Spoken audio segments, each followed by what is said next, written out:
morning, Zoe. Hi, good morning. Thanks for joining me this morning on BBC Radio Bristol.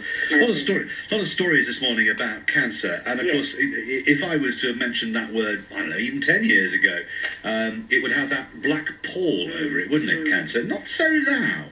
Yes, I agree. I mean, obviously, I work in the field of breast cancer, and I myself, together with my colleagues, function as breast cancer surgeons, and we work very closely with medical oncologists and radiotherapists and pathologists. And I mean, obviously involved in clinical research, we try to firstly give patients very clear action plans. So by working as multidisciplinary teams, we're able to bring clarity of information to patients, and it's very much encouraging that clear information so patients have a platform. They effectively get copied into all correspondence. They are very much part of what we call a shared decision-making process. Obviously, in the research field, we are strongly and passionately motivated to keep our radar out on all available clinical trials, which, as you know, in the drug field, have always been at the forefront of high-level research randomization trials. You've heard today on BBC about the new colonic cancer drugs. These are born out of this primary research in the laboratories that takes many years to translate into phase 3 trial studies. And in England, we need to be very aware of how important it is to keep abreast of not only the latest information coming out of the UK, but also from across the pond in the States and other European countries. There's a problem with these things, isn't there? The problem with these drugs is that they are life-extending. They are not cures.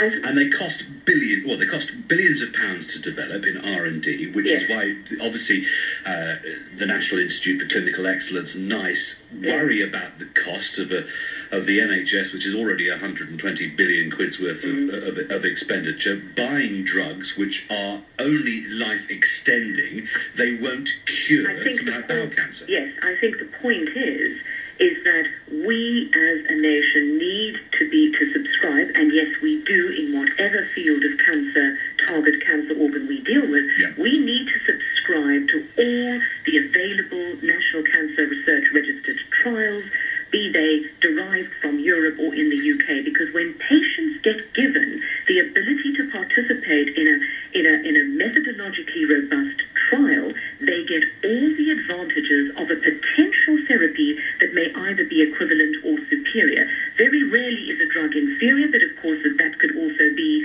a point that we have to take on board, and that is medical progress, and that requires interrogation. But in the context of trial participation, we then get to the evidence that NICE needs to say this is a winner, because at the end of the day, it costs money to actually save money, in the sense that patients' lives aren't just about the buck at the end of the day, but as you quite rightly say, we're trying to rationalize the most appropriate combination of therapies, and sometimes those combinations can enhance current gold standard drugs that we use. The difficulty we face now is that Western illnesses are more likely to kill you than old age. Cancer being one of those illnesses is more likely to kill you than the fact that you're 85 and you just worn yourself out. So how much money do we throw at this? I don't agree, you see. I think because of the advances in terms of earlier detection,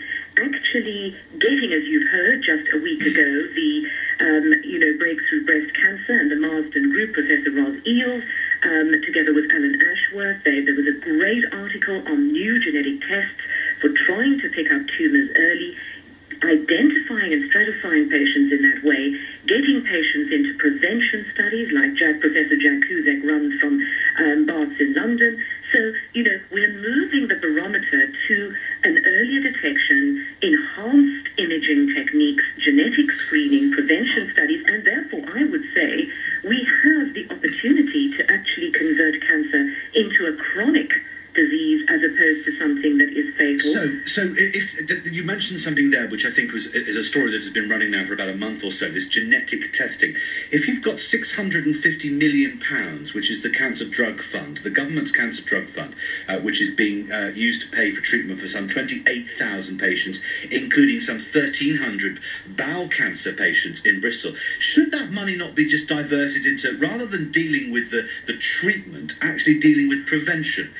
Screening you, screening me, and screening every other listener onto BBC Radio Bristol to find out whether you've got cancer or not. Okay, so what you do is you don't screen everybody. You create hierarchies of patients who, on biological markers, which you've obviously taken time to develop and which we don't have, and you know there's a lot of controversy about, for example, the PCA screen, and many people say men shouldn't have a PCA screen. I'm getting into a field that is not immediately in my expertise, but the point of screening is you will also overtreat, and there's been a lot of controversy about that.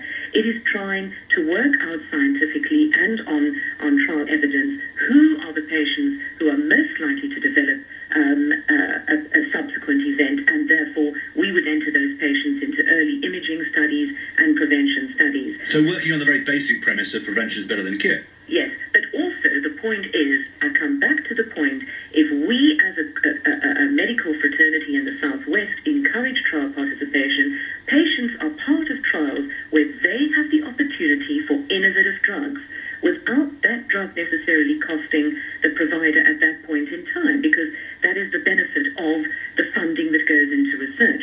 Once we accumulate that level 1 evidence, which we call the highest level of evidence, then NICE needs to interrogate all the data and actually look at the trial data and see, does the trial data really match up, and can England afford it?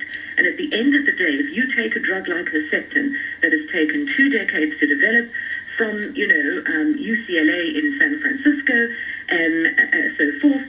I mean, this is a drug that is absolutely saving women's lives who have breast cancer, and it actually has impacted and is a magic bullet together with conventional chemotherapy. That was a drug that obviously had millions and millions of dollars poured into it, but the effect is magnificent. Now, there's maybe only one drug like that out of thousands and thousands, but it's still a question and a quest for continually looking for that drug.